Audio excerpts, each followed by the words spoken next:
¿Qué dice la Biblia tocante a la inmortalidad? Un momento, Ernesto. Primero quiero decir a nuestros radioescuchas que estos programas son presentados por la Asociación de Estudiantes de la Biblia El Alba. Francisco, ¿verdad que usted cree en la inmortalidad? Sí, Ernesto. Yo creo en la inmortalidad por cuanto creo en la Biblia. Sin embargo, hay que aclarar las cosas. Algunos creen que el hombre es inmortal porque aunque el cuerpo muere, tiene un alma inmortal. Otros creen que el hombre es mortal, pero que Dios ha prometido la inmortalidad en la resurrección a quienes siguen fielmente las huellas de Jesús. He estado leyendo el folleto Esperanza más allá de la tumba y dice que la expresión alma inmortal no se encuentra en la Biblia, que la palabra alma aparece en la Biblia cientos de veces, pero que ni una sola vez se dice que sea inmortal. Es verdad, Ernesto.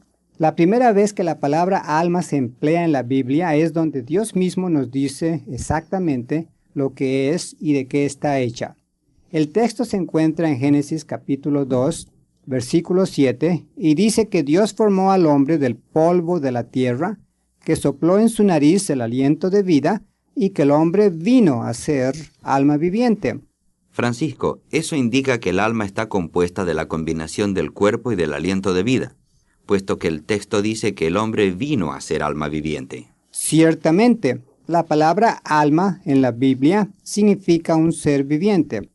No hay nada en la Biblia que indique que el alma es algo aparte del cuerpo. Tocante al fruto del árbol prohibido, Dios dijo a Adán, el día que de él comieres, de seguro morirás. Entonces dio a entender Dios que Adán en su totalidad moriría, que absolutamente nada de él quedaría con vida.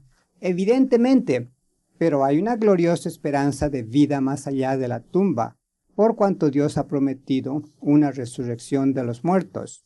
Según sabemos, la doctrina de la resurrección de los muertos es muy prominente en la Biblia, y claro está que para que haya resurrección de los muertos, los que han muerto tienen que estar bien muertos. Sin embargo, Francisco, usted dijo que cree en la inmortalidad. Claro que sí, pero no como una posesión presente. El apóstol Pablo dijo que nadie espera lo que ya tiene, y también afirmó que los cristianos buscan gloria, honra e inmortalidad. La Biblia ofrece la esperanza de inmortalidad a todos los que siguen la senda marcada por Jesús.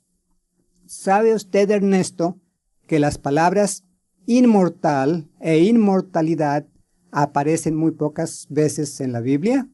Sí, Francisco, eso lo leí en el folleto Esperanza más allá de la tumba. Entiendo que la palabra inmortal se encuentra solamente una vez, y en ese caso se refiere al mismo Dios y no al hombre. El texto dice, el Rey de los siglos, inmortal, invisible, al solo Dios verdadero sea honra y gloria por los siglos de los siglos. Amén.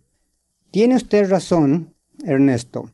La palabra inmortal se encuentra solamente una vez en la Biblia, en cambio la palabra inmortalidad ocurre varias veces.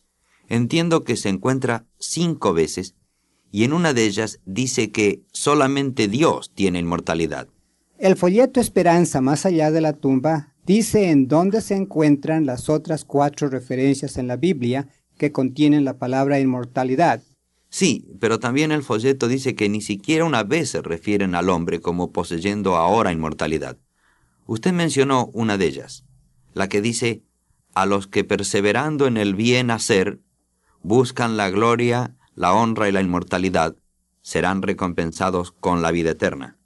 Otro texto en que aparece la palabra inmortalidad es en la 1 Corintios 15:53. Dice, porque es necesario que esto corruptible se revista de incorrupción, y esto mortal se revista de inmortalidad.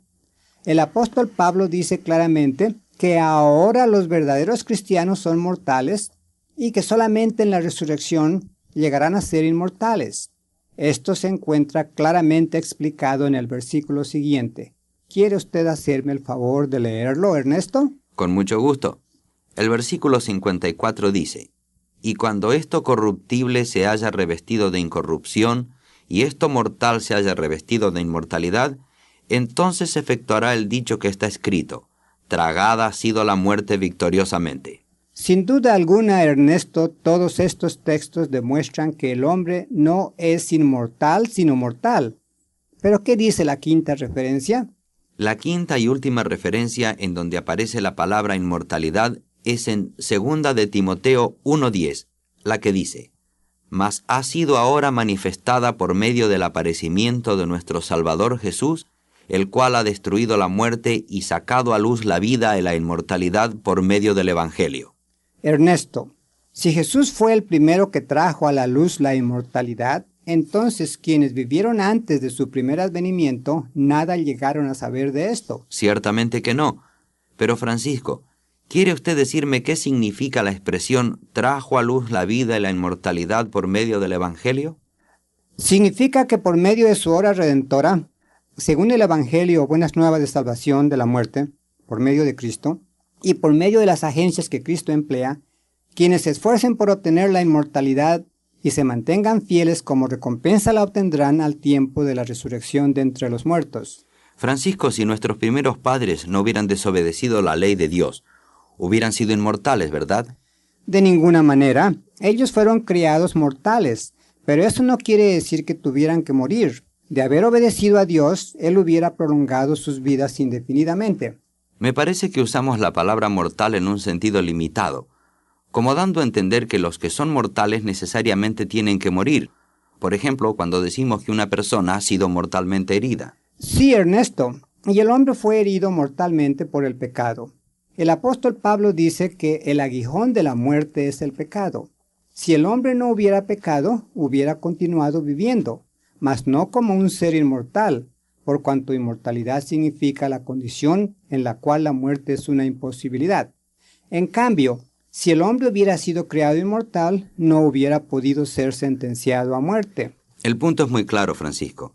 En uno de los textos que hemos examinado, dice que Jesús sacó a luz la vida y la inmortalidad por medio del Evangelio. ¿Acaso hay alguna diferencia entre la vida y la inmortalidad? Una enorme diferencia, Ernesto. La inmortalidad es vida en su más alto grado, la vida divina. Pero también hay vida sin inmortalidad. Jesús, por medio de su obra redentora, ha provisto vida para el mundo en general y la esperanza de inmortalidad para los fieles cristianos.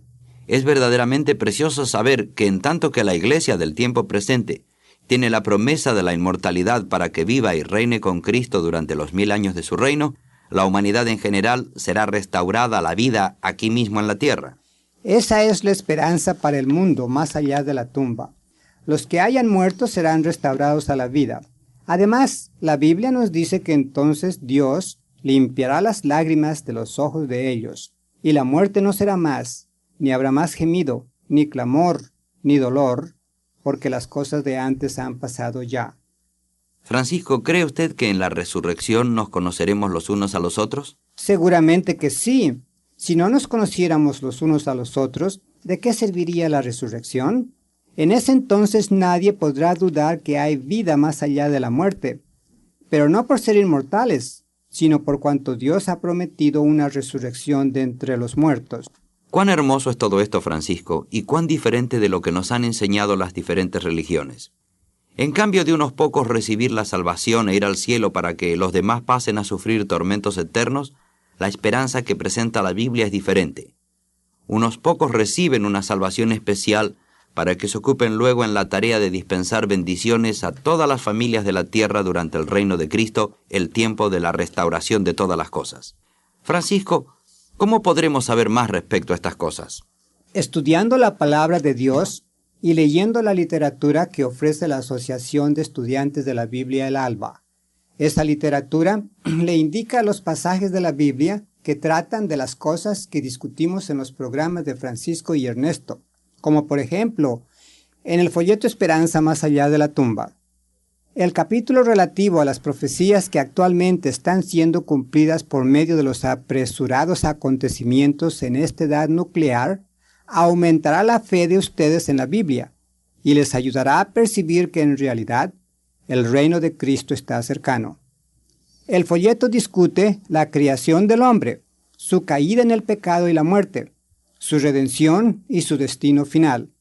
Ernesto, Parece que ya es tiempo de que usted hable a nuestros radioescuchas con respecto a la manera en que pueden obtener el folleto absolutamente gratis y libro de porte. ¿Cómo no, Francisco? Queridos radioescuchas, me alegro de tener esta oportunidad para hablarles unas cuantas palabras en cuanto al folleto Esperanza más allá de la tumba, del cual yo mismo he aprendido muchas cosas. Este folleto demuestra que hay esperanza de vida después de la muerte. Examina lo que la Biblia dice tocante al infierno y al cielo. Nos dice qué cosa es el paraíso y en dónde se encuentra. Además discute los temas de ¿pueden los vivos hablar con los muertos? ¿Cuándo y en dónde veremos a nuestros seres queridos que han muerto? Toda persona que piensa y medita desea saber las respuestas a estas preguntas, en particular ahora que las fuerzas del materialismo atacan la fe del cristiano.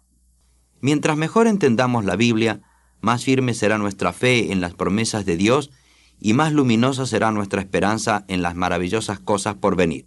Pidan hoy mismo un ejemplar. Inviten a sus familiares y amigos a que escuchen estos diálogos y que Dios los bendiga.